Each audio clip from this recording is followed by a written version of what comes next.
உயிரேற்ற புணர்ச்சி. புணர்ச்சிங்கிறது புணர்வது, சேருவது, உயிர் ஈறு. உயிர் நிலைமொழியும் உயிரெழுத்து ஈர்னா இறுதியில.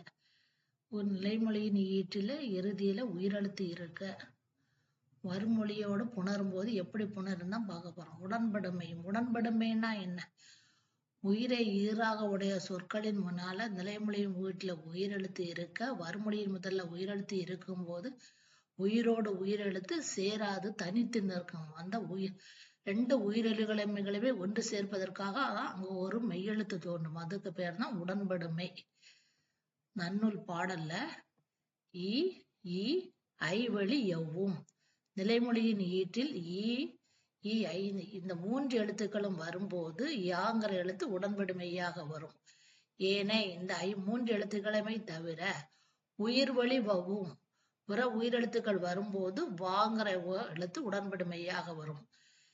முனின் ஏங்கிற எழுத்து வரும்போது இருமையும் ஈ இந்த ரெண்டு எழுத்துக்களுமே உயிர்வரின் வறுமொழி முதல்ல ஒரு எழுத்து வரும்போது உடன்படுமையாக தோன்றும்.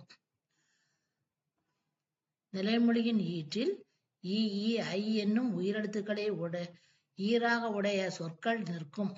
அவற்றின் முன்னால 12 உயிரெழுத்துக்களை முதலாக உடைய சொற்கள் சேரும் போது யகரம் வரும். இப்ப ஐ எழுத்தோடு சேருவதை நம்ம பார்க்க போறோம். ஈங்கிற எழுத்து மணி இன்னு கூட்டல் தான் நீ வர்றது. அப்ப நிலைமொழியின் ஈட்டில் இருக்க உயிரெழுத்து இருக்க. வறுமொழியின் முதல்ல அழகு ஆங்கிற எழுத்து உயிரெழுத்து. உயிரெழுத்தோடு உயிரெழுத்து சேராது. அப்போ ஈங்கிற எழுத்து உடன்படுமையாக வருது. சேரும்போது எப்படி சேருது? ஈ கூட்டலா யாவா மாறுது. மணி கூட்டல் அழகு மணி அழகு. தீ கூட்டல் எரி தீ. இத்து கூட்டல் தான் இந்த ஓடு சேரும்போது தீ ஆகிறது. கூட்டல் எரி தீ கூட்டல் எரியோடு உயிரெழுத்தோடு உயிரெழுத்து சேராது. அப்ப ஈங்கிற எழுத்து உடன்படுமையாக வருது. ஈ கூட்டல் என்னவாகுது? இந்த ஏவாக மாறுது. தீ எரி. ஓடை கூட்டல் ஓரம் ஐ இட்டு கூட்டல் தான் இந்த டை ஆகிறது. கூட்டல் ஓரம்.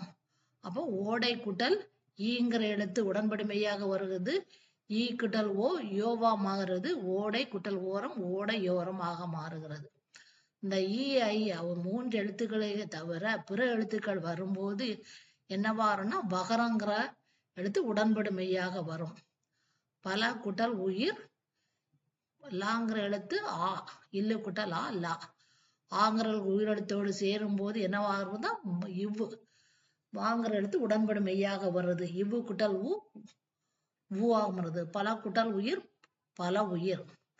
பா இப்பு கூட்டல் தான் பாவா இருக்குது. ஆவோடு குட்டல் இனம் உயிரெழுத்தோட உயிர் சேராது. அப்போ இவ்வுங்கிற எழுத்து இனம் எழுத்தா வருகிறது. இந்த இவ்வையோடு சேரும் போது வீயா மாறுறது. பா குட்டல் இனம் பாவினம். நிலைமொழி ஈராக ஏகாரம் வந்து வறுமொழியில் 12 உயிரெழுத்துகளையும் உடைய சொற்கள் வந்தால் என்ன வருமா? ஈயும் வரும் வாவும் வரும். ஈனா யால புள்ளி வச்சா புணர்கையில் யகரமோ வகரமோ தோன்றும். இச்சு கூட்டல் தான் சே. ஏகாரம் இருக்கிறது. வறுமொழிய முதல்ல ஆங்கிற உயிரெழுத்து இருக்கிறது. அப்போ ஈங்கிற எழுத்து உடன்படும் மெய்யாக வருது. சே கூட்டல் கூட்டல் அடி கூட்டல் யாவா மறது சே அடி. சே கூட்டல் இவ்வு கூட்டல் அடி இவ்வு கூட்டல் வா சேவடி. தே கூட்டல் ஆரம் தே கூட்டல் இவ்வு கூட்டல் ஆரம் தேவாரம். இவனே கூட்டல் அவன் இவனே கூட்டல் கூட்டல் அவன் இவனே அவன். நிலைமொழியின் மூட்டில் ஏகாரம் இருக்க வறுமொழியில் முதல்ல 12 உயிரெழுத்துக்கள் வரும்போது யகரமும் வகரமும் உடன்படும் மெய்யாக வரும்.